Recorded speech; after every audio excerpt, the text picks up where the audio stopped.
Čeprav se nam zdi, da o motnjah starejevanja krvi danes celo v splošni javnosti vemo kar veliko, v resnici to ni res, niti približno, kajti celo na strokovni ravni prihaja do kratkih stikov, zlasti kadar govorimo o motnjah starejevanja krvi pri ženskah.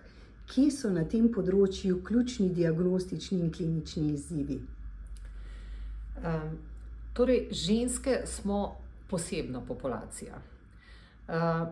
Že sama osveščenost med nami je morda premajhna in tisto, kar poznamo, kakršno krvavitev mi poznamo v družini, od mame se namreč naučimo, kakšna je menstruacija, kako pogosta je, koliko traja, in to se nam zdi seveda normalno. Vendar pa ni vedno normalno. Tako da sedaj zelo natančno učimo, da menstruacija, ki traja več kot 3 do 5 dni, ki je zelo intenzivna, da porabiš na menstruacijo več kot en paket vložkov, da krvaviš izrazito v strdkih, v velikih kosih, to seveda ni normalno in je potreben razgovor, najmanj z osebnim zdravnikom, potem pa tudi z ginekologom.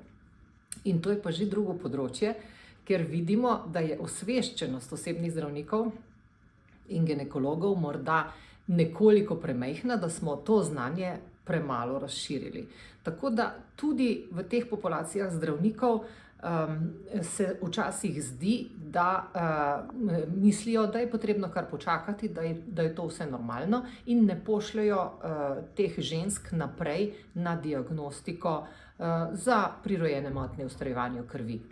Potem pa je še nekje zgodovinski razvoj te vrste znanosti, ki se je nekje bolj odvijala na moški populaciji, ker vemo, da je hemofilija znana leta in leta in da so vse študije v glavnem potekale na moški populaciji. Tako da zadnji čas osveščamo več, da je praktično na vsakega hemofilika 3 do 5 prenašalk, da imamo vsaj toliko, kot je hemofilikov, tudi von Willebrandove bolezni v populaciji in da so v bistvu tudi ženske prizadete in je potrebno pogledati pač tudi ženske. Pri tem pa verjetno pride do bistvenega umanjkanja postavljenih diagnoz pri ženskah, kaj ne?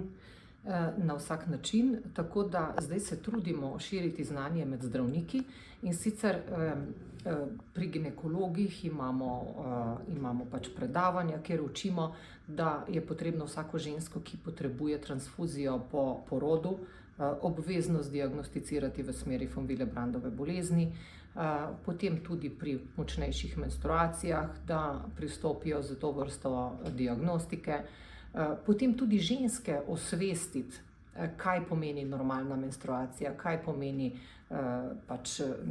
kaj je normalna krvavitev po porodu in tako naprej. Tako da na nek način je prvo osveščanje žensk, da potem same izrazijo to skrb in to potrebo po diagnostiki.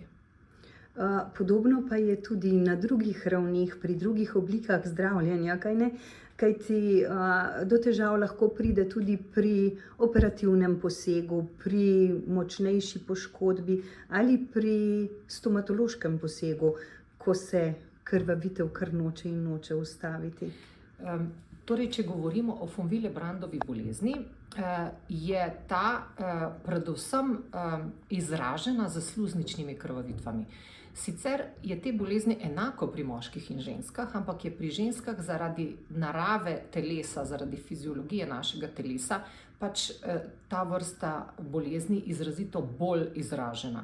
Zaradi torej sluzničnih menstrualnih krvavitev, zaradi krvavitev po porodu, tega pač moški nimajo in praktično niso tako zelo prizadeti s von Willebrandovo boleznijo.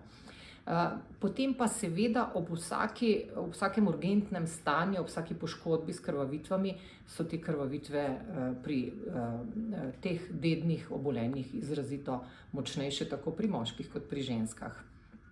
No, tako da je seveda diagnostika zelo potrebna, da je v bistvu potrebno vedeti, kdo potrebuje takrat nujno pomoč in da imamo nekje te bolnike zbrane, da v bistvu lahko tudi v bolnici postopamo hitro in urgentno. Kako pogosta pa je, tako na splošno rečeno, pojavnost von Willebrandove bolezni? Koliko diagnoz je v povprečju postavljenih na letni ravni? Torej, v bistvu po statistikah, kar nas učijo članki, revije in tako naprej, knjige, naj bi imelo von Willebrandovo bolezen 1% populacije, kar bi v Sloveniji seveda pomenilo 20.000 ljudi, vendar je pa klinično izražene bolezni 1% od tega 1%, kar je potem nekje 200 ljudi v Sloveniji. In mi smo že nekje tukaj, imamo v registru okoli 200 bolnikov z von Willebrandovo boleznijo, seveda pa vedno prihajajo novi. Tako da v bistvu bi težko rekla, da je to neka zelo velika številka, ampak če se nam jih nekaj na leto, se pravi že v otroškem obdobju, odkrije, je to pravilno. Ker bomo takšnemu človeku olajšali življenje v mnogih situacijah. Kateri pa so morda sistemsko narekovani izzivi na tem področju? Bi bilo tu verjetno tako kot na vseh drugih vejah medicine, kakorkoli, treba spodbuditi spremembe, izboljšave? Torej, kar je v bistvu zelo pomembno, pa se bomo morali vsi skupaj potruditi v tej smeri, je, da damo vprašalnik o teh krvavitvah v vse ambulante osebnih zdravnikov in tudi ginekologov. Tako da v bistvu iz populacije se že torej pri osebnem zdravniku najdejo tisti ljudje, ki imajo to vrste težavo. Ker namreč, ko enkrat pride človek do hematologa, takrat se nekako že ve, da je nekaj narobe, a ne? Ampak torej razširjeno pri vseh ljudeh, ki pridejo pa v ambulanto osebnega zdravnika, pa lahko dejansko z nekim takšnim presejalnim vprašalnikom veliko naredimo. Tako da to bi bil že en od korakov. Pa je to morda že v pripravi, že v načrtu? Ja, vprašalnik imamo že nekaj časa na razpolago, tudi v knjigi Hemostaza skozi klinične primere, ki obstoji na spletu, ki smo ga razdelili številnim zdravnikom, in na zadnji strani je ta vprašalnik, za katerega smo pač želeli, da se nekoliko razširi, ampak zaenkrat še ni povsem to zaživelo, ne? Knjiga pa je šla leta 2022 in se dobi na spletu.